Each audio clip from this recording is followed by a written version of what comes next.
Good morning. I'm downtown Logan Brown, I'm Braydon. and this is the Pickleball Effect podcast. So our schedule today is a little lighter. Today, Logan, we're just gonna kind of wing it, see what we get. I know we got some stuff to talk about with gear and the most recent PPA event, some stories and the progression draw there. But let's see where our combo takes us. Let's get into it. Bring the heat, baby.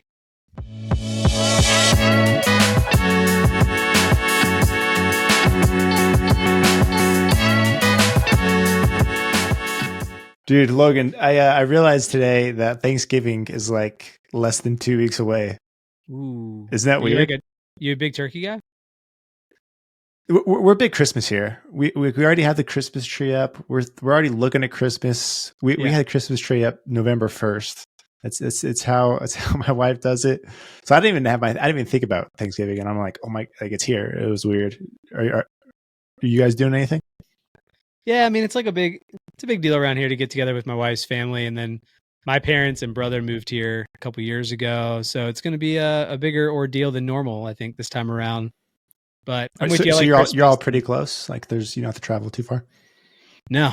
I mean, like we probably have to go to Atlanta for part of the family, which is 2 hours away for Christmas. But for Thanksgiving, like we'll get together with my wife's side of the family, and then on Black Friday or whatever you want to call the Friday after Thanksgiving, we'll go to my parents' house. I have like three brothers, so yeah, both like all three will be in town. One already lives here, so it'll be a good time. But nice, I'm a big gravy fan. And I like those like candied pineapples, candied pineapples. You like pineapples? Maybe it's a Southern thing, but this might be a Southern thing. This isn't ringing any bells. Somebody in the comment section is going to know, but you like slice up pineapples and then you like crust them, like with whatever you call it, like kind of like the cracker crumbs or whatever, and then you throw it in the oven, bake it, and it's delicious. Dude, it sounds like I need to go to your Thanksgiving. No, that's new to me. I've done like you go to like a Brazilian grill or something. How they have like the cooked pineapple. Yeah. That's the only thing that's coming to mind. But that's not what you're talking about. I'll send you the recipe. You need to cook it up. Okay. I'll try it out. Our thing is I bake one thing every year. I bake rainbow jello. It's layered jello of a bunch of different colors. It's super cool. It takes all day to make. It's the one thing I got. But yeah, dude, that's coming up. Put that on your calendar. Get ready for it. My wife has been subtly hinting that she wants to go do Thanksgiving at her family's in Washington, which is an 8-hour drive. When I say subtle, she's asking me that we go. You're going. Yeah. It was, but I don't know. Well, it's a long drive. She's like due in the mid-December. I'm like, what if you have the baby there? I don't know. Like it's possible. Yeah, for sure. I mean, I don't know. Yeah, 2 weeks early is not crazy. But we'll probably end up going. So that's Washington's got some good pickleball, right? So maybe you can make a. Yeah, I played in Spokane. We did Christmas there last year. Everyone's got a Selkirk there. I actually met several Selkirk employees, and it was kind of fun that way.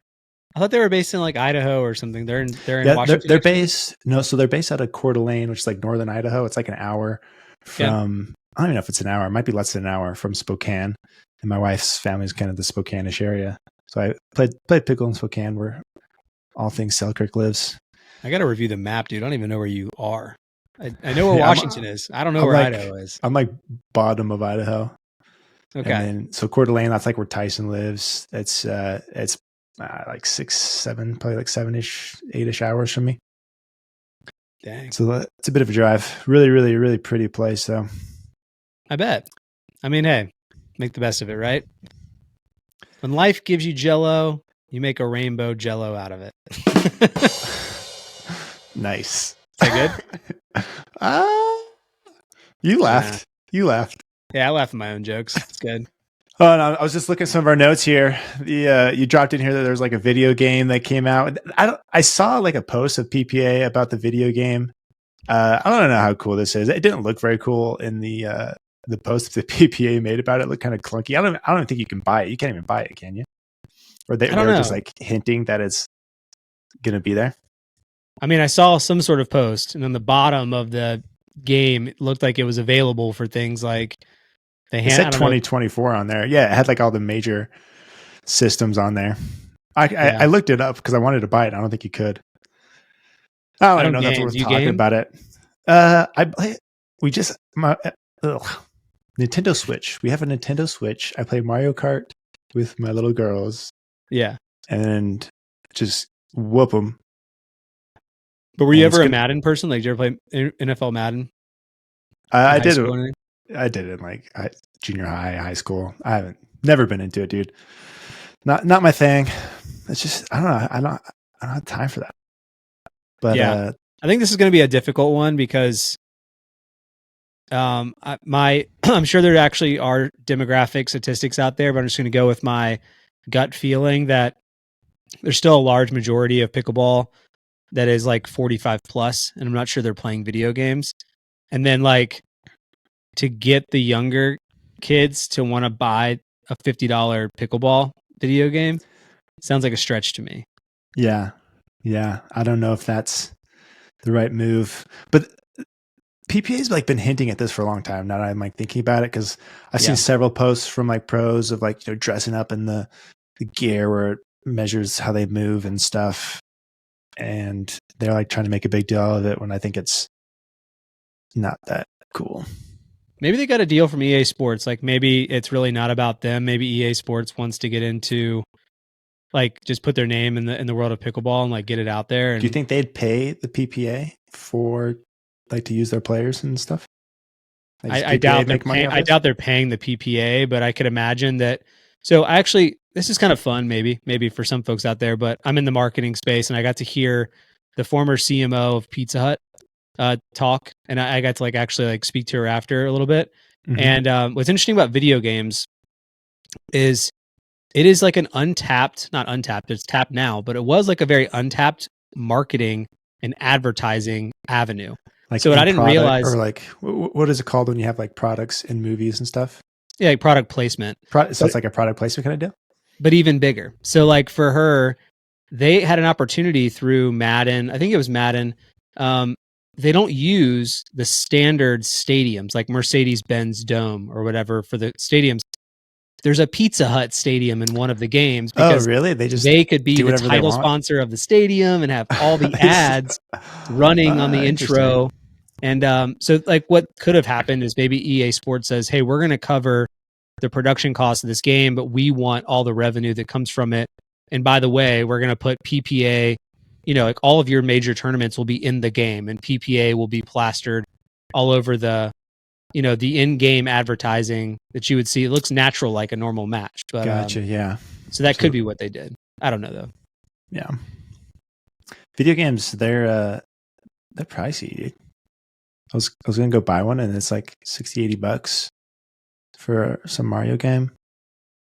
Yeah, I haven't even. Yeah, I said 50 earlier. I've not gone near a video game in I don't know how long. But you know, a lot of work goes into those things. They're worth the price, and you play with them for a long time. It's probably worth the money. Yeah. So moving on from that, I wanted to get your opinion on this. We've never talked about this before. I want to talk about. We'll jump into like paddle babble and stuff. So I dropped my Infinity Double Black Diamond review for 6-0. Yeah, and had some good hits too, huh? Yeah, it did well. It's got like 15,000 views, which is good for me. I people will say it's because I was the only one that did a review, but I think it's because of my whoosh that I added in there. You have to explain this to people. So when you're in the intro of my video, there's like a part where like paddle specs pop up where I'm talking about twist weight and swing weight. And I have a little sound effect in there. It's like whoosh as this table comes in. Okay. And I think that's why it's doing good. Because I got Instagram. This is the truth. So I'm on Instagram, you know, scrolling, looking at my pickleball dominated feed. And I get an ad for it's like get a bajillion special effects for your video editor for like $65. I'm like, oh, cool. So I'm like, fine, I'll buy it. So I buy it, and it's just I don't know how to use all this junk. I'm not a video editor. So I was just there's this one sound effect. It was like you know, the whoosh. You know, like it's like this is professional. This is what people use. I put it in the video. Kicks butt. Maybe you should have like a lot of whooshes in the next one just to see. Just everywhere. You should just be like whoosh, whoosh, just everything. Every time I hit the ball. Whoosh. You should just do instead of you standing in front of the camera for more than 5 seconds, like you should just like pan away from yourself to something else and come back, pan away, come back. Lots of whooshes. Just I have like 60 different whooshes now because of this effects pack I bought. Yeah, I can just whoosh out up a storm. Man, you need to share some of those with me and see if I can use them for our podcast. Might Yeah, just whoosh away. Yeah, I'll share them. I bought share the them. whoosh with I got me. I got I'll toss it in here. All right, yeah, we'll just between every segment. Whoosh. We can get a whoosh in here. Yeah, yeah. We'll brand each one for each segment. Let's do it. Okay, I'll send it to you. Anyway, my point tell us is about the paddle. Are you excited about it? I mean, what's the deal with this thing? I mean, I watched it, of course, but I'm just for the audience. Yeah. Here. No, so it's just a little different variation of the original DBD 16. So I mean, that paddle to me is the paddle of the year. It was just crazy how many people are playing with it. A lot of people love it. And this it's just kind of like a variation of it. Essentially, they took off the edge guard. They did some other things to it, but it's a lot lighter, plays really fast, still has some decent power and pop, a little tighter sweet spot. So it's just kind of a little different flavor than what you get from the original Double Black Diamond. And I don't necessarily think one's better than the other. I just think they serve different play styles. The original kind of favors people who like consistency and proven play, while the Infinity is I think it's whippier. You can be a little more creative with it. You can it kind of strengthens your backhand rolls and things like that. So they serve different purposes, but the I don't know. Like I think the paddle's cool. I liked it, but I'm a little confused. Not confused, but I don't know what the word is. I'm not sure I like the way 6-0 is going with these new paddle launches. So they had a lot of success with their two initial paddles, right? Like their Double Black Diamond and their Black Diamond is kind of like this all core and power paddle. And then this new one is kind of like this new Infinity series. He's branding it as a different series. Yeah. But it's not like this distinct series. It's just kind of like an iteration of like a little different flavor of their other one. And they're coming out with another paddle in December that's got like a Kevlar face. Again, it's just like this little variation. It's not like a super distinct paddle. It's just kind of subtle differences between what they have right now. And so they're not going, like we've talked about this before. Like I love how Selkirk sets up their catalog and their paddles. So they have an all-core control power line, same shapes within each line. It's very easy to navigate, understand what you're buying, and get what you're looking for. And they're kind of going this like YOLO route where they just put a bunch of paddles out there, don't necessarily define them, and it makes it trickier to navigate what you want because they're all pretty similar in a way. And I wonder if it would have been better for like just expand. Like he had a lot of success. They had a lot of success with those two lines. Like expand the shapes, build out those two product lines, and then start to introduce, like filling gaps where like you're missing. I kind of feel like they're going after trends with like the edgeless and this Kevlar rather than kind of building out an intentional catalog. So like it may get sales initially, but like I think in the long run, I don't know if I totally agree with the route they're going here with the trend chasing instead of more kind of intentional line building, if that makes sense. No, it totally does. I mean, I think you brought up a good point. I'm going to come back to Selkirk in a moment, but again, I've never I've never hit the Double Black Diamond. We've talked about this before, which is kind of comical, but as much as we talk about it, but it sounds like it's a very poppy paddle. Not only is it poppy, but it also is just powerful in general. It sounds like it's more of like a middle of the road, like all core is a good okay. definition for it. But like the Black Diamond is pretty poppy and powerful. Okay, so you would have deferred instead of trying some sort of new material. You probably would have enjoyed a Control series line from them because their shape is really what's defined, not their brand, but like I think they had a very distinct shape. They might have been the first one to kind of do the flare, is what I call it. Yeah, they were the first one to do kind of that flare hybrid. And I think it's a big part of the reason what made them super, kind of got them to where they are now, because it's a really cool shape. Yeah. And like, you can use that shape. Like it's great. Maybe make variations of it rather than, I don't know. Keep going. You were on top of it. No, I mean, I'm with you. I think it is a bit, the other thing I'm thinking of from a marketing standpoint is that part of me feels like right now there's not a ton of brand loyalty and that people will chase the next new thing regardless. and that this is a way that some paddle brands are just trying to keep themselves relevant. Because I think people are likely, if I was a business owner, I'd be a little scared that I'm just going to fall to the wayside all of a sudden because I'm not coming out with enough new trendy things. But yeah, that's a good point. You kind of have to balance that, right? Because like if you didn't jump on the raw carbon fiber trend, 2 years ago, like you were left in the dust. I think about Franklin. I mean, we're going to be like hopefully hitting those new ones, but like you alluded last time that maybe those aren't even like Gen 2. They might not even be thermoforms. So yeah. So you make a great point. Like you're right. You kind of do have to follow trends in a way to stay relevant, and so they don't brand hop. But you also have to mix that with intentional like product, line. I don't know what you would call it, just line building or series building.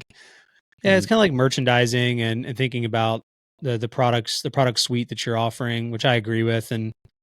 But speaking of Selkirk though, like although I do appreciate and like some of the paths they take their product suite down, but like it felt really weird the cadence of which they dropped product recently, because the 006 felt like it got a bit of hype, but then the Lux took everything away from the 006, and I just don't even hear about it anymore. I think like Maggie Brosh is like the only person on tour using it, right? It just feels strange to me. Like, why launch that paddle and be like promoting the new Catherine Parento and Victor Power, and then we've got this Lux, and it's like, man, it's a lot of product at once. Right. Yeah, that's a tough space to be into. I feel like when they first launched Selkirk Labs, like they were pushing that pretty heavy.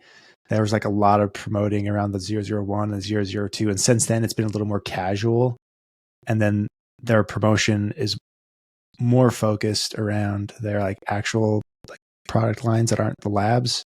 So I do think they put more emphasis on the advertising with the Lux and the Catherine Parento, but then they have like this sub brand that they still talk about, but just don't invest as much money into.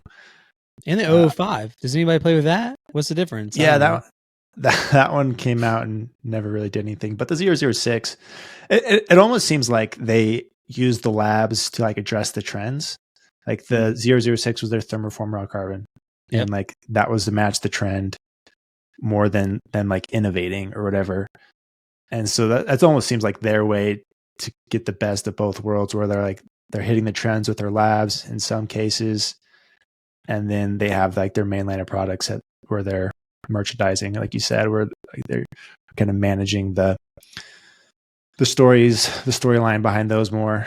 But yeah, I think the 06 is a smart move. I mean, I think that's an instance where I think chasing the trend a little bit is important, just to ensure that you even have it available in your product line. Because without it, maybe a large piece of the market that you're missing that may have read all the reviews that your paint on grit like doesn't last that long, and they just you make a great point, dude. I guess I don't really know what the answer is. I was probably a little too strong there at the beginning, and you kind of swayed me. It's like, okay, like trends matter, but you also maybe in need to make right now. Yeah, because people will hop. Like brands were built off trends. Like 60 was one of the first to introduce thermoforming combined with their really unique flared shape, and that was like a winner explosion in popularity there. Before that, you had the brand CRBN, you had Carbon. They were the ones that popularized raw carbon fiber. They were built off of that trend, and now they're like a main brand. And so it seems like every time there's a new technology, like the brand that kind of pioneered it and was first in it, maybe not even, I don't know who makes this technology. It sounds like a lot of it is not necessarily the brands themselves, but like the factories. And it's a bit commoditized. And so it's it's a bit of both. Like I think you're right. Like you need a little bit of both. I'm like desperate to see the I mean we'll probably never get it, but it would be really cool to understand scale and the ebbs and flows of these brands sell through, because you brought up Carbon, which is the first brand that I jumped onto after my Amazon paddle. Mm-hmm. And they really haven't jumped on trends, really. They did like an elongated paddle. They brought the power and the thermoform. But beyond that, like really in the last, I don't know, 6 months, the only thing I can think of they launched was the 3X, which is like that elongated, and the they Thomas introduced a new Wilson. shape. Mm-hmm. But like, is that brand dwindling in market share, or are there tried and true staples just driving consistent growth or just consistent sales? Because it just feels like anecdotally from people at the courts, not that they've all left Carbon. I see a couple of them, but like I don't see a lot of Carbon right now. Yeah, I mean, Carbon, I mean, obviously benefited from the original RCF, but they were also one of the first thermoforms still. So like they were very on top of that. And the powers, like when I look at like my affiliate sales, just from my reviews and crap, the Carbons, I think it's probably my third highest selling like volume wise. Like if I were to look at volume, like 6-0 and Vatic Pro, I think are 1 and 2 as far as number of paddles. Wow. And then I think Carbon's number 3. And as 6-0 finally caught up with production where people can just buy freely and they'll ship right away. Yeah, they caught up there. I don't know how much they've caught up with like keeping the coffers full for retailers. I know some retailers have them. They're starting to kind of boost their presence there. But like with this Infinity launch, it was only available on their store. It wasn't available with their retailers. And so like when YOLO launches a paddle, like it's available on their store. It's available to every retailer. Like 6-0 isn't to that level yet. But they're moving there, I think. Yeah. Anyways, what I was getting to originally talking about 6-0 was the I wanted to talk about ambassadors. This is an interesting idea to me. So every brand has like this ambassador program where pretty much anyone can just go on their website, fill out an application, say I want to be an ambassador. They get some perks, like they get like a bigger discount on paddles, and then they get an affiliate link. So anyone who buys a paddle through their link, all right, they get a little cash back, they get discount code or whatever. And so there's like a handful of brands that have really leaned hard into this like ambassador program. So 6-0 is one. They have a bajillion ambassadors. Rhombus is another one. Vatic Pro is another one that comes to mind. These like, those are kind of the three I think I see most often. Carbon is another one that kind of leans into that. But like when you're on Facebook, there's like a few groups I'm in where if anyone asks like any sort of paddle advice, same thing on Reddit, they're like, just these ambassadors just flood into the comments for like, get 6-0, get this, get Rhombus, and like, it's just like the same 5 paddles just over and over and over and over, no matter what, the person's looking for.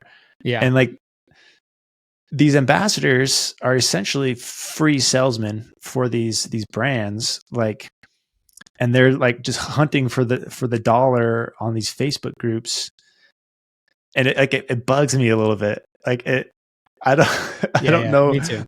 Like, are they really trying to help? They're just trying to get a dollar, but like what are they getting? Okay, let's say I'm like an ambassador and I sell 20 paddles a month. Okay. Like I don't imagine them selling more than that if I don't have like a distribution channel or some sort of influence. I'm just like, I play at, just your average Joe. Yeah. And like, they're just hustling these groups. I'm sure they're hustling on their courts too, like trying to sell these paddles like it's their full-time job. And okay, they sell 20 paddles. They make, maybe $15 a sell. What is that? Couple $100 or something a month, maybe. And like how many hours they're putting into it, it can't be worth it. No, I think it's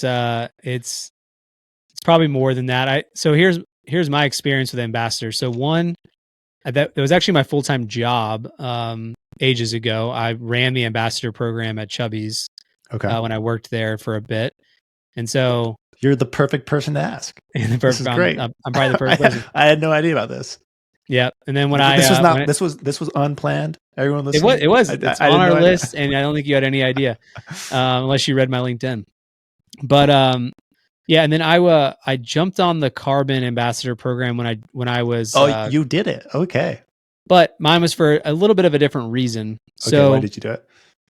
And this is what I'm going into. I think people, and me too. I have like. I want to feel like I'm a bit of a part of something, like more than just I picked up this whatever. It could be like a car, right? Like there's people out there that like love Subaru, love Toyota, and they're not necessarily trying to sell Toyota, but like they're like diehard about that brand. Like my wife's family's like really big into Mercedes. They've always driven them for years and years. So they have them. But back to the paddles, when I was like, hey, I could go buy a Diadem, or I could buy a Pro Kinetics or whatever. But back then I was like, okay, Carbon just got in a bunch of trouble because of their spin testing. I was like, I kind of like this edginess of their brand. Let me reach out and be like, hey, listen, at the very least, they're going to say no. And at the very best, maybe I can get a paddle for like 50% off. And I've got myself a new paddle, and I'll rock like some gear that they can hook me up with. And we'll help, at least in my little local area. People might see me playing with it. They'll ask me about it. And that's that. So, but I wasn't out there trying to make money, really. I think I sold like 10 paddles with my code over whatever all time. So it was more so for me, like it felt like I was a part of something. Okay.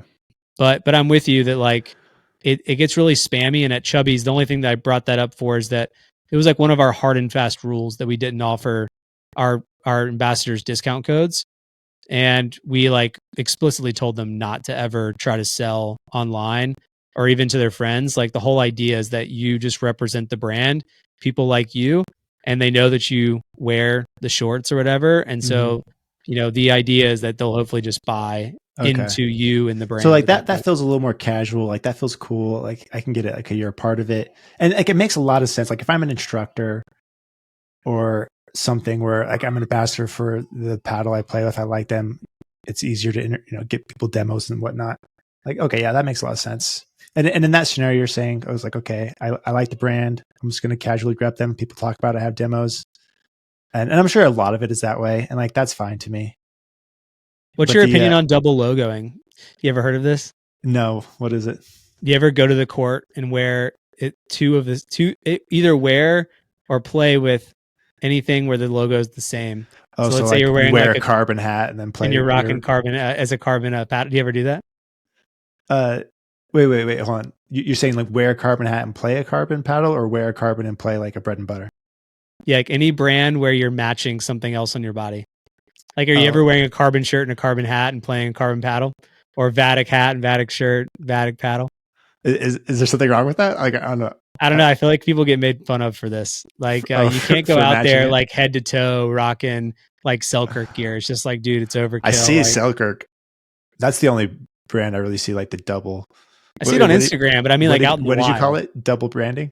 Yeah, double logos. Yeah, double stacking. Yeah. Double stack. There's all sorts of names for this. Yeah, I see that all the time for Selkirk. Selkirk, like shirts, and like Selkirk people just do Selkirk stuff, like bags, shirts. That's all they have. Man, there's diehards on the Selkirk side. I don't see that as much. I guess the other brands. I don't know. I'm just not sure how I perceive those individuals at the court sometimes. I'm like, if you're like head to toe, like with a brand, I'm just kind of like, you better be good, dude, or you better, or sponsored. Yeah, right. Like, I hope you're making some money off this, because otherwise, I don't know. I think like a hat is. I don't know. I wear a lot of hats. Like a hat and paddle. Like I think it looks good, but maybe if you're head to toe, yeah, it could be a bit overwhelming. No, that's cool. That I like your take on the ambassador thing. Like that makes sense. In that scenario, and like it's cool, like there's nothing wrong with being ambassador, but I do feel like people can get kind of spammy with it in the forums, working for that $10. Yeah, that's silly to me. If I were the brands, I think I would pick like a player or two in a market.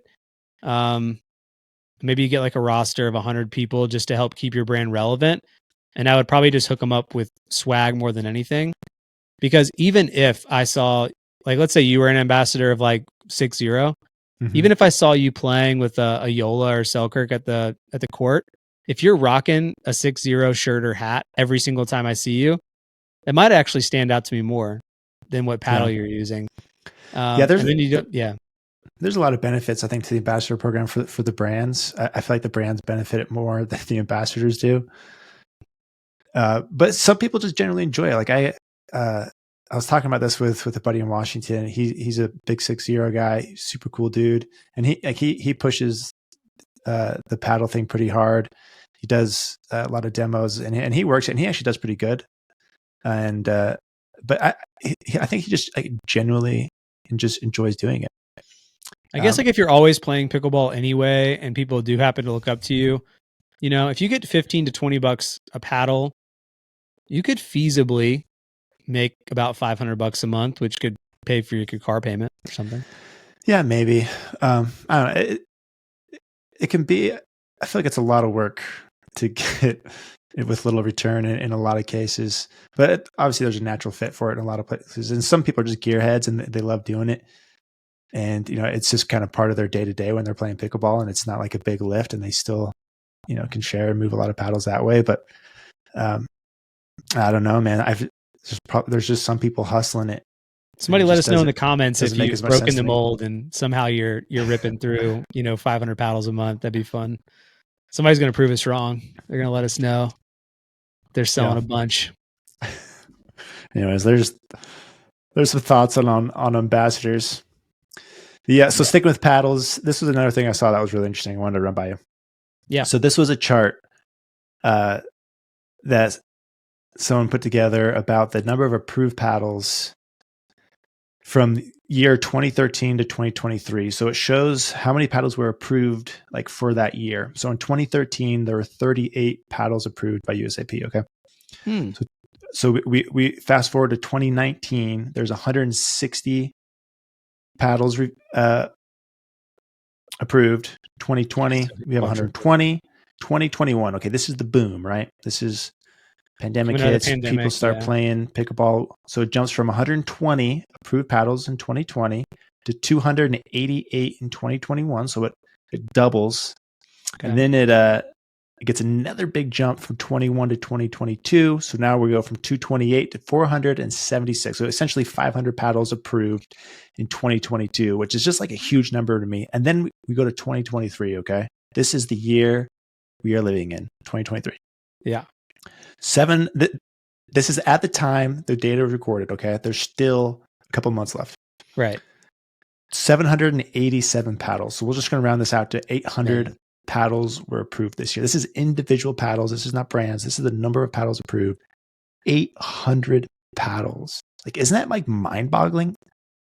It's like how many people are trying to get into this? Like but again, I would love to see, I mean, you have probably the most access to the data, but you're also kind of only selling the biggest and best brands in your opinion. But I'd love to know like how many are approved, but just not even getting off the ground really. Like, well, like it just never goes to market.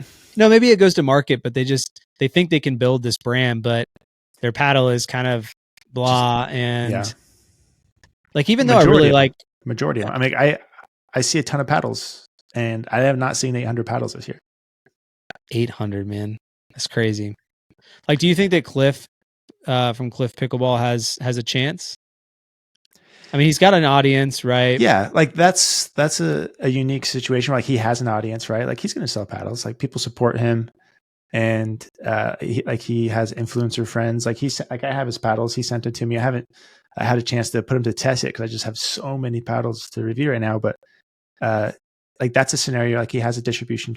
He has an audience. Like if you have an audience, you could do things with it. And so like for him, everybody else trying to build from the ground up, it's tough. But from the ground up, just like unless you hit a trend, I feel like it's very difficult. Like I get people hitting me up to review their paddles probably once or twice a week of brands I've never heard of, and for the most part, they're just copycats, right? And I'm like, it's too late. Yeah, you can buy these from the major brands for the same cost that you're going to try to sell them, or go to those brands like Vatic Pro that have already developed a name selling this similar paddle for the same price or cheaper. Like I'm not going to recommend you over these more established brands. Like it doesn't make any sense. And I bet of those 800 paddles, 700 of them are thermoformed. Yeah. I mean, have you seen anybody in the wild playing with Andre's Proton yet? No. Yeah. That's a brand that's like probably put their marketing budget into a big pro, which is kind of neat, but I haven't even seen one person with it yet. Yeah. And like, it's such an interesting time right now where like, it's so easy to go make a paddle. Like you said earlier, like it's kind of commoditized. Is that how you say it? Yeah. Like the technology is a bit of a commodity, meaning you can go to any manufacturer. They're going to tell you, yeah, we've got this polypropylene core and this black edge guard, and we can throw T700 Torre on the front. And you're like, cool, spin it up and throw my name on it. There's certainly more nuance to it than that, but essentially you can do that because the major brands, or the good brands, they're kind of going through the same avenues to build paddles, but they also are tweaking the paddles to their specs more than a lot of people are. Like if I were to go start a brand, like I don't have an engineering degree, and I wouldn't ask the right questions to get the right paddle built.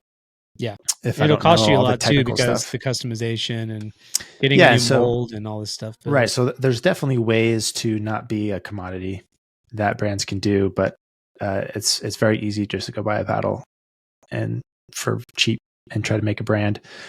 And like, I wonder how many of these 800 paddles are like basement brands. You know what I mean? Like it's just random Joe who has $4,000 he's gonna go put in inventory. And like that's just not gonna happen, right? There are some people that come along that do it legitimately. Like I look at like Bread and Butter, like Doug over there. He's had experience building businesses, building brands. Yeah. And you could tell he's building like a legit business. Like their branding's really fun. Like they differentiate themselves that way. Like they're doing it like for real. And I don't think I would imagine a lot of these paddles are just like going up on Amazon or something, that they're not doing it like legitimately because they have like previous business experience or something. I don't know, but I just feel like a lot of those are probably just random people. Maybe next time we should see how many we can get, like a massive list. I wonder if that's available somewhere. Actually look at what the paddles are. Yeah, let's just go through like one of the like stuff that was approved this year and see if we even recognize it, if they have a website up or anything. That'd be kind of funny. I don't know. Share our screen and like look for them. Yeah. I do think it's getting harder and harder though, because I think as the brand or as the industry gets more developed, more entrenched, like the incumbents are getting stronger, they're making more money, they're spending more money in marketing. And so like we have our major brands now, right? Yeah. But there is definitely an element of brand hopping for trends. And that's why we're seeing new brands get popular every year. Like it seems like there's 2 or 3 brands that like hit it every year. Like this year it was like Legacy, Vatic Pro, Legacy, that kind of just hit it. Yeah. And it's probably going to be like that for a little bit, but you have to, it's a little bit of luck. And you gotta know what you're doing. Not just anyone, I think, can go start a brand and find success, even though they're all trying to, it seems like. Yeah, absolutely. But as far as the ones that are on your radar, did you decide you're doing Pickleball Apes next? Their Kevlar paddles. That's your next review? Yeah, so I'm gonna do a full review on them. I was gonna do a full review on the Anna Leigh paddle, the Paddle Tech one, but I played it a couple times. Like I'll give you my review right now. There you go. Like it's just not worth it. It's $220. It's basically Anna Leigh's past paddle that she's been playing with a carbon fiber face. Okay. And it's like it has exposed polymer. We know it's not thermoformed. I'd be surprised if it has foam injection. It's just like it's 14.3 millimeters, I think is what they say. I bet the core is 14 millimeters, and then the face sheets make it 0.3, and so they say 14.3. Got it. But it's like it gives, typically like with a thinner paddle, you expect more power, but at the sacrifice of some forgiveness, right? Like that's kind of the trade-off. Yep. But this, like, it doesn't feel lively. I was hitting it side by side with the Pickleball Apes one, because I was testing them both a little bit at the same time this last week, and like it feels sort of dead. Like every time you hit it, compared to these more modern paddles, and it's like I feel like they just made a paddle that was just using old tech, and I don't know what they're going to say about it technology wise, and maybe we're wrong. Maybe there's something cool in it, but I didn't like the way it played. I don't think it's worth it. It's going to be very expensive. And so that could be less of a technology thing and more about branding too, though. Oh, 100%, right? Like they slapped Anna Leigh's name on it, but if you're looking for performance, like I don't think it's going to give it to you. It's just, it wasn't very forgiving. It wasn't very lively. So like you get like the drawbacks of a 14 without the benefits, essentially. And I need to run the spin test. I'm sure the spin felt good. Like it's a raw carbon fiber face, but like that needed to happen 2 years ago and it didn't. And so it's a little, I think they're a little behind on it. Wasn't a fan of it. But yeah, that's coming out this month. So there's my there's my thoughts on that one. Thank you for saving us 15 minutes. Appreciate that. You're welcome. Yeah, I was gonna do a crazy long review on it. It was gonna be 20 minutes, 30 minutes on Anna Leigh's paddle. With Anna Leigh involved, you're gonna bring her on. Yeah, I was gonna bring her on, but like this was funny. So somebody came up to me. I was playing with it. I don't know if they saw it, or anyways, they came and talked to me. They're like, bro, like, have you played with Anna Leigh's paddle? I saw her hitting it. It was just like dipping like crazy. It looks like crazy spin. I'm like, yeah, it's got a little more spin, but you got to realize she was playing with this like slick fiberglass paddle for the last 5 years. Like anything she hits is going to look crazy spinny. Like in order for like, she probably trained herself to hit the ball with like to get any amount of spin with paddles she were using. Like, she had to just over exaggerate everything. Yeah. And so if hitting that same swing with this new one, it's like, yeah, she has a raw carbon fiber paddle now. Like that's what it is. Yep. Welcome to the show. Welcome to the show. But it's not giving her the juice of these thermos, or even I don't know, dude. It just didn't feel very lively. It wasn't giving me much. No, I feel you. But I mean, that's I appreciate you hitting it, and I wish she could get like legit paddle. What else is in like your stack? What else is kind of like interesting in your stack of paddles? You mentioned Cliffs. Is there any others that are like kind of on the edge of like you'd love to hit it, but it's just it would be a month before you could even do the review? Is there anything like that? Yeah, that one's on there. Nothing pops up. I just have the ones I'm kind of doing soon. Yeah. So like Pickleball Apes, I'm working on next. They're sending you the S and their elongated one. So they got they were like the first to do Kevlar, right? And so that's another like kind of trend where someone got like a little more popular. What's the biggest difference in like the elongated versus the S? Like what should I expect? What should I play with first? Yeah, I mean, try them both. The S is a little more kind of traditional, a little more like familiar. The elongated one's like extra elongated. So it's like 17 inches long, where a typical elongated paddle is 16.5. So it's an extra half inch, has a really long handle. I haven't hit that one yet. I'm playing with that one tomorrow. But well, it'll be fun for us to both play with those at the same time, and we can share our thoughts and our perspectives on it, because it's I'm going to have a different experience from you. Like we live in different areas, we play different people, we play different levels, we have different skill sets, and so it'll be fun to get both of our takes on it. Yeah, and so that one's coming up, and then Franklin. So we'll talk about Franklin for a second. So of course JW, all the Franklin people are playing with it, their new Franklin paddle. I don't know what the name. I saw some people on the forums this week and actually catch on to it too. They've been playing with it for like a month. Yeah, it's not new. It's been around. But every single pro is switching to it. And it looks like it's raw carbon fiber. I don't know what else they're doing with it, but yeah, it's coming in December, I believe. So their product manager messaged me on LinkedIn of all places, asking me if I would do a review or if I would be interested in checking it out and doing a review. This was my first request on LinkedIn for a paddle review. I don't even have Pickleball Effect on my LinkedIn. But, I do. Come on. You do you really? No, you don't. I do. Go check it out. I've got a co-host of the Pickleball Effect podcast on there. Nice, dude. I'll let people know that I'm a diehard pickleball fan. Yeah, that's great. Okay. I'll have to go at it. But it's not even on there. So he just found me on there and messaged me. It'd been funny if he got the wrong person. That would be good. It's like I wonder if he tried somebody else. Yeah, or like you end up like he just ends up in like those like the request messages folder where you never see it, and like 2 years later you're like, oh man, bro, sorry. But yeah, this is actually gonna be really fun. So like you've been nice enough to ask some of these companies to send me a paddle as well.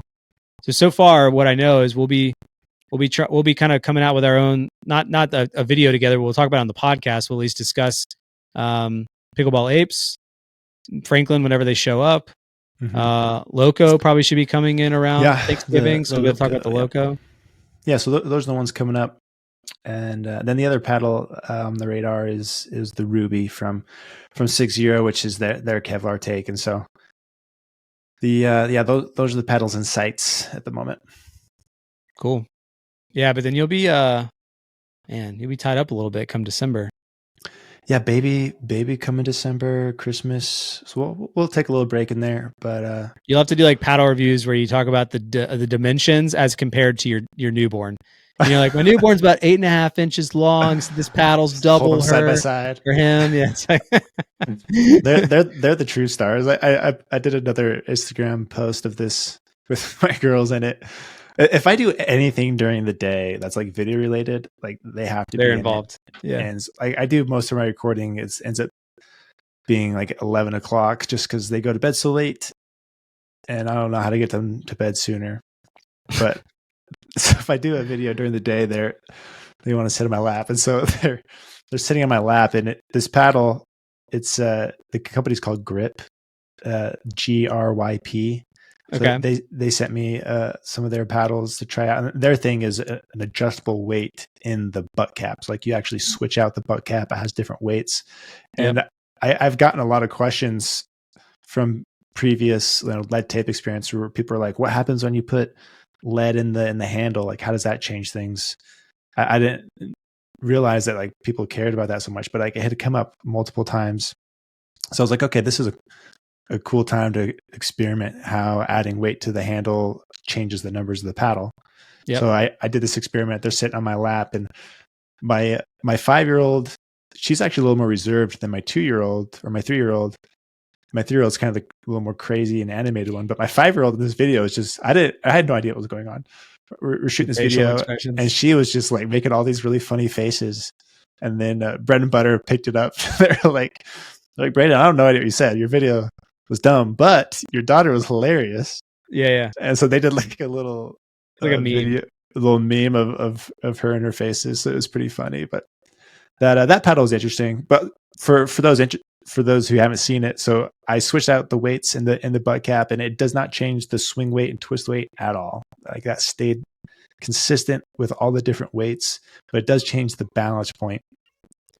And which is what Roger Federer used to do back in the day. I guess other pros did too, but I heard that some of the higher end like tennis pros would actually change out their grip to be a leather grip, which added extra weight to the handle just so that it was more whippy through the head. And they had that weight to kind of pull the racket through the sweet spot and then whip the head through the ball. So I've never seen anybody do that in pickleball. Okay. Yeah, I think it's. I don't. Yeah, they're. I guess they have the adjustable weight thing in the butt cap. I've hit it against a wall, and it does feel a little different. So like, the swing weight stays the same, but the balance point changes. So it goes higher and lower. So if the balance point is closer to your hand, it's associated with more whippy, a little more control, less mass going through the ball. Or if the balance point is further away from you, then you're gonna get a little more mass, a little more power through it. But it didn't, just kind of based off hitting off the wall. It didn't feel like crazy different. I don't have to go hit it on the court to kind of give it see if it's really worth it. But like in my mind, I'm like, I don't know if it's really that great. Like if I'm going to add weight to the paddle, and if my goal is to adjust the balance point, I might as well throw it kind of on the throat of the paddle, and which will give you that kind of same desired effect of bringing the balance point down and improves twist weight. So you kind of get more bang for your buck than putting in the handle. But I guess if all you're wanting to do is change balance point, then maybe that makes sense. But in my head, I'm like, I feel like you can get more out of the weight getting added. If you can, like, why not? But I don't know. I'd have to go play some games with them to be certain. But my instinct kind of says it's like, I don't know if that's really that beneficial. All right. Well, but if it's a thing in tennis, I don't know. Maybe I'm wrong here. Yeah, I don't know anybody who ever added lead tape to their handle. I just know that changing out your grip for a leather grip actually added weight just because it was a heavier material than whatever the foam is or whatever you call the standard grip. But I haven't seen anybody try leather grips on pickleball paddles yet. Should we do it? Probably. I mean, you can buy like a Wilson leather grip and you could just cut it to fit. But you have to take everything off your paddle, like down to the, the core, whatever you call it, like the actual bare bones, and then wrap it. Which is just taking the grip off. Like that's all it is.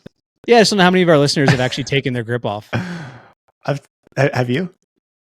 Yeah, because I wanted to see the exposed polymer. Like I took it off my carbon just so I could see what was there and like see the exposed polymer there. And, yeah.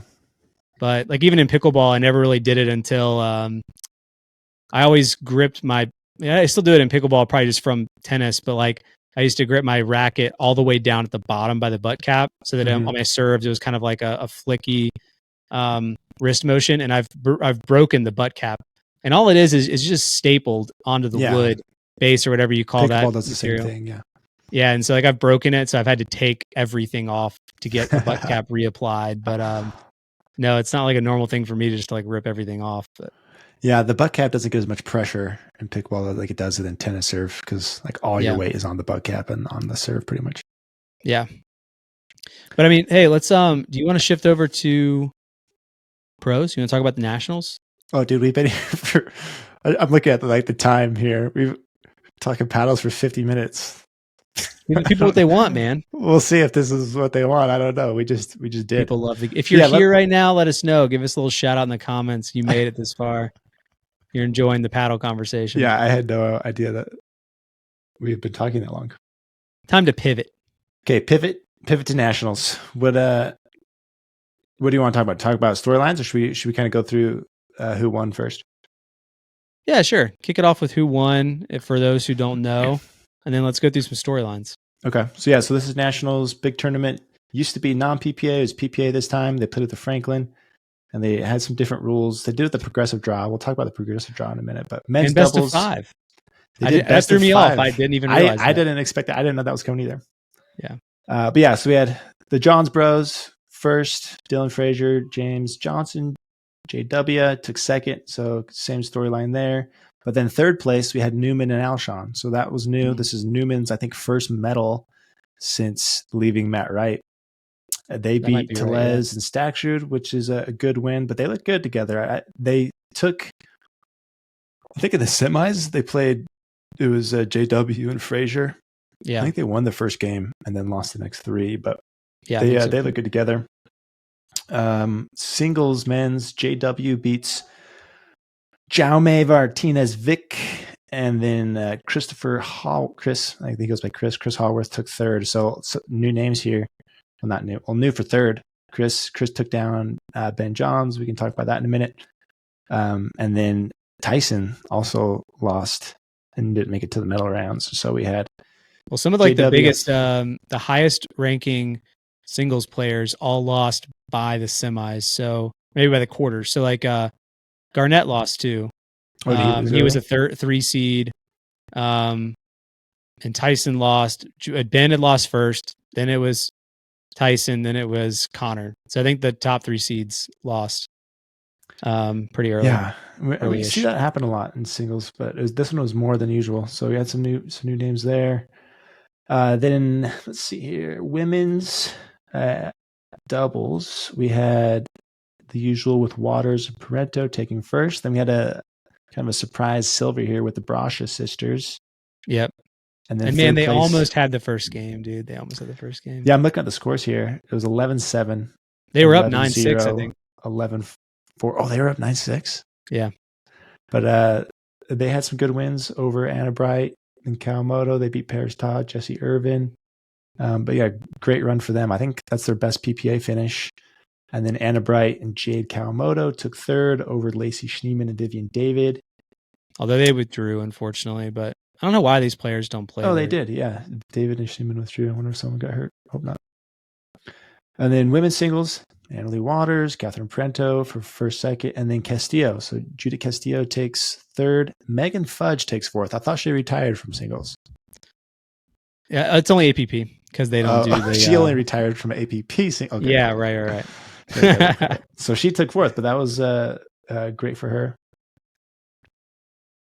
See here, last one was mixed. So we had Ben Johns, Anna Leigh, Anna Bright, James Ignatowicz. That seems to be kind of a regular pair there for first and second. And I know you don't have cable, but that was on ESPN too. That one was on ESPN the big time. So big. And then the Johnson siblings, JW and Georgia, took third over Parrish Todd and Riley Newman. Nice. JW had a pretty good weekend, man. Yeah, he did. But man, it's I still think if you want to go back and watch a really good match, it was Tyler Loong and James Ignatowicz versus the Johns brothers, and took them to 5 games. It was amazing. It was like Saturday night, maybe it was Friday night. Friday night, and it was pretty epic in my opinion. They had him. James was, I think they were down 9-6 or 6-9. They're serving, score 7, score 8, and I'm like, oh man, they're on a roll. And James is like, he's firing at all cylinders, and he hits this ball and he gets an overhead, and he's tapping his feet and he's all crazy, and he just slams the ball as hard as he can and totally just misses the court. Like it, and then they had it was service side out, and they lost like 2 points there, and it was like 11-8 or something. And that's where I feel like, I mean, I feel like if they could have kept that momentum right there, it would have changed things up. It was a really good matchup. I didn't see that one. I'll go back and watch it. What did you think of the best of 5 format? So this was the progressive draw that we talked about in our last podcast, right? So they play every event every day, just the round 32, round of 16, round of 8. But instead of doing best of 3, they do best of 5, at least in the mixed and gender doubles. And then in singles, they still did best of 3. So you liked the progressive draw and the best of 5? I don't think you could do the normal tournament the way we typically see it with best of 5. I think the matches just went too long and would be a lot on the players. Like, I think Thursday night, that was the night that they had to come inside for rain. And the last match I remember being on TV, I like went to bed, but it was like at 10:30 Eastern time. So like it went really late because I think they got backed up with a bunch of 5 games. Yeah. That was the night too that I think another great match to go watch, because they literally won on strategy, in my opinion, was Hayden Patriquin and Callan Dawson against Andre Daescu and Tyson McGuffin, where they would get You got this big old man crush on Dawson. He comes up. Well, they won. It was a good match. They would get in these long dinking rallies, and Callan was hitting just like these beautiful lobs right over them, and they had no answer. It's okay to have a man crush on Callan. Never met the guy, but he's a good looking dude. He plays some good pickleball. He plays good pickle.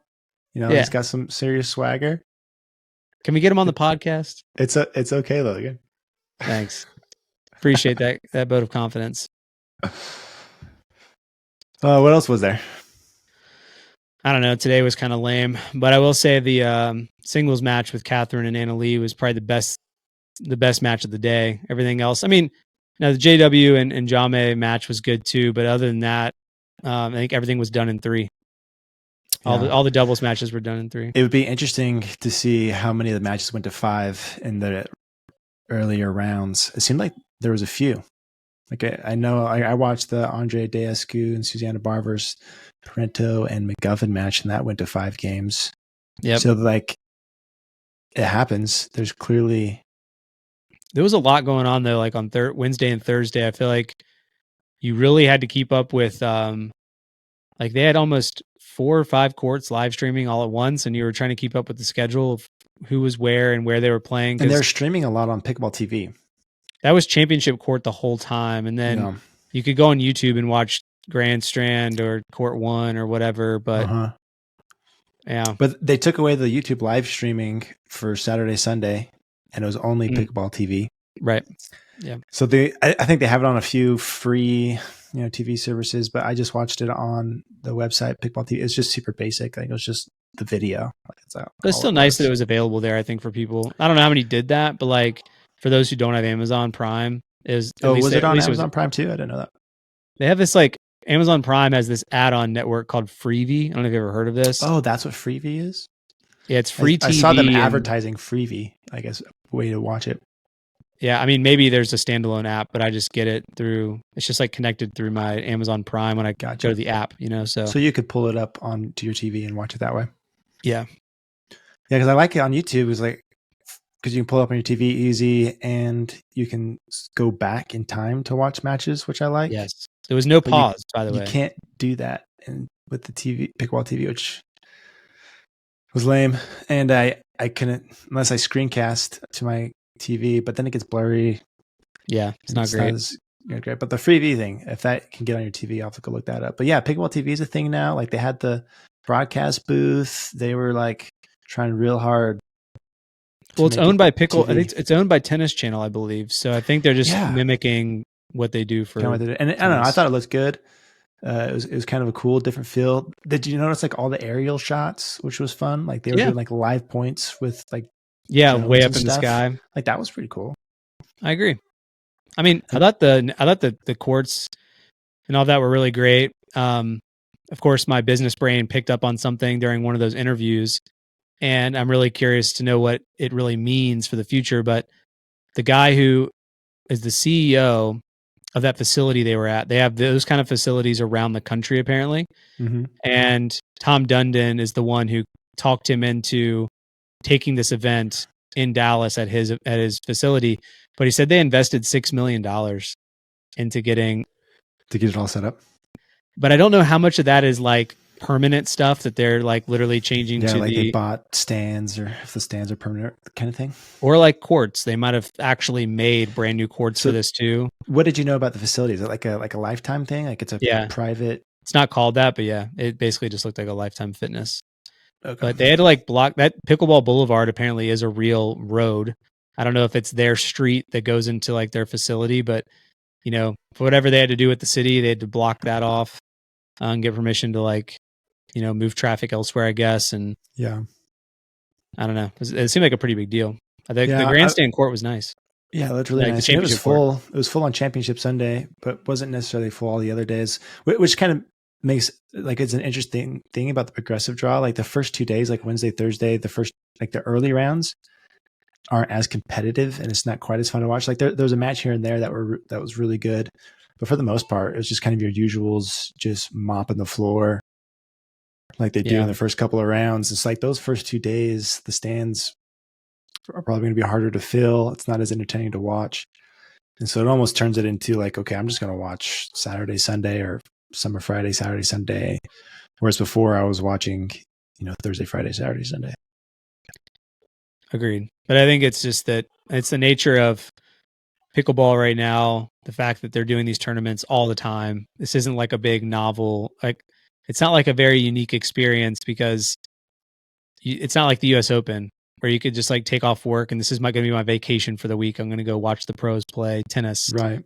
You could go do it the next week at another PPA event. But I don't know.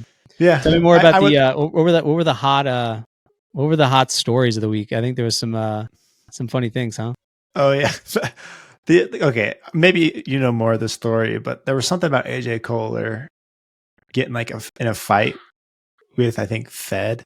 Yeah, and he got like kicked out. I don't know. Did you get the details on that story? I've done some research and I can't find. Seemingly, no one has any videos of this. I don't know what court it happened on, and I don't know what's the story like. No, I mean, literally, it is the only story that I've been able to find is that the PPA puts up a Instagram story that says there's been a physical altercation and he's been disqualified from the tournament. Then they took so he didn't withdraw; he was disqualified. Well, that was the first story, and then they took that down, and then they put up another one that said that he got into a physical altercation and has decided to, remove himself from competition. And then, but no one really knows. I can't find anywhere. Who would win in a fight, Kohler or Fed? AJ's a big dude, man. Is he? He looks kind of scrawny in the arms. I don't know. Really? I feel like he has big shoulder. I feel like that guy could. I feel like when he wears his tanks, I'm like, I don't feel like it's that intimidating. I don't know. But he was like, who's scrappier, really. Every time he plays, they always mention he had a hockey background. So like he's probably gotten in some brawls, right? It's not Fed I'd be nervous about. I think Pablo would probably rip into somebody. They would jump in and they would do 2-on-1. Oh yeah, dude! I feel like he's a little feisty. He could would anyone jump behind Kohler? Who's his bar fight partner? It's got to be Anna Leigh. He's the one he's fighting for. She's the one he's fighting Anna Leigh for. jumps in there. Yeah. AJ. Is that how she talks? Yeah, that's how she talks. That's good. So that was that happened. But Anna Leigh, though, like she hit number 20 triple crowns for like career triple crowns. She's the first to hit 20. Benny Boy has 19, and he did not do it this weekend. Anna Leigh does. Yeah, they should paddle take needs to sell a paddle for $1,000, I would buy it. You would. I would buy it. History tells us that you would in fact buy that. I might even spend $1,200 on this one. Maybe it'd you be the should have same. bought that. It'd be the same paddle I have now, but just in a cheap plastic box. Yeah, you could probably recreate this, get her to sign it at the next tournament, and then sell it for a couple grand. And you should throw in one of those trading cards where you get like a lock of her hair or whatever. Yeah. Oh man. The trifecta. I thought about buying one of those. I bet you did. I did. I looked at it, but I'm pretty sure they sold out. People bought them all. Yeah, someone's got a piece of her feelings. I'm a sucker for the collectibles. Do you collect anything? No. Did you ever collect anything like squished pennies? I had like Pokemon cards. I thought that was cool. Okay. I probably had like 500 in a binder at some point. No idea what happened to it. It's too bad. My wife would tell you that I'm a collector of hats. I probably have 50. I'm not really a collector. You have 50 hats? Do you like store them fancy? Like, no. Are they like on a display somewhere? No, they're on a shelf in my closet. Is there a brand that you love, or do you just kind of collect them like pens? There's brands that I don't love. Like whatever that brand is that's doing all the whatever that, and see, I don't even know the name because I don't like them that much.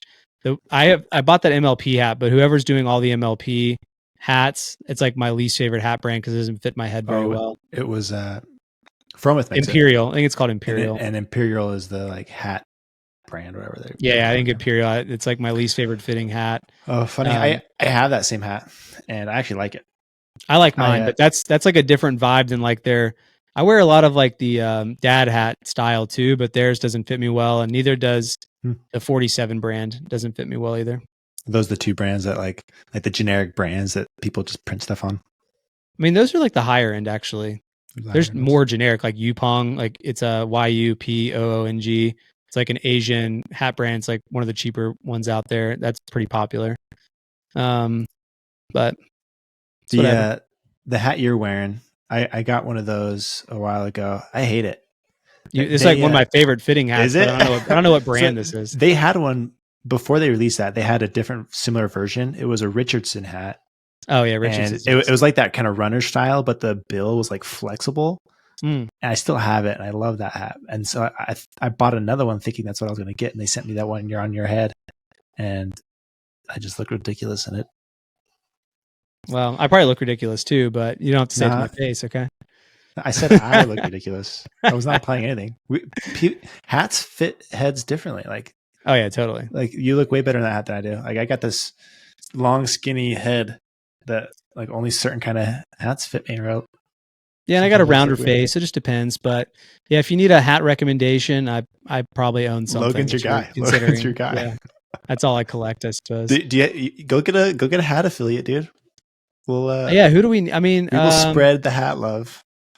I do. I saw that Tyler Leung shared a Instagram story. So if anybody from Stack, that brand that sponsors Hurricane Tower Black, they have this hat. I don't know if they do anymore. Actually, I don't think she wears Stack anymore. Oh, okay, got it. But she was. She was. Yeah, I know that brand.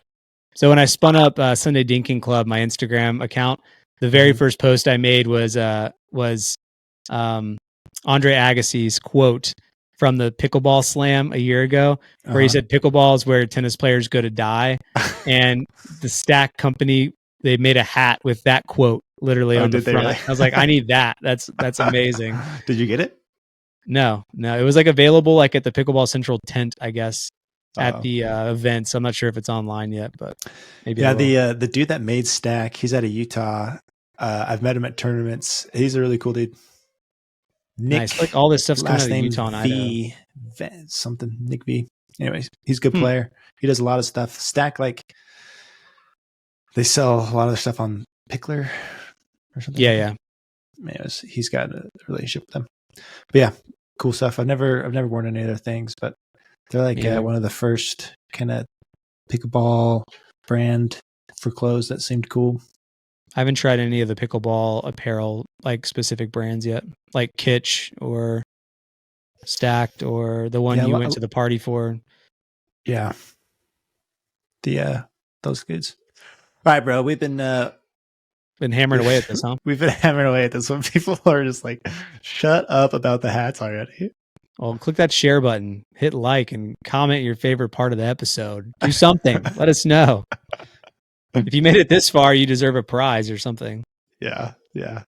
All right. Thanks again, everyone. Appreciate you listening in. You guys are awesome. We'll see you next week. Whoosh. Got it.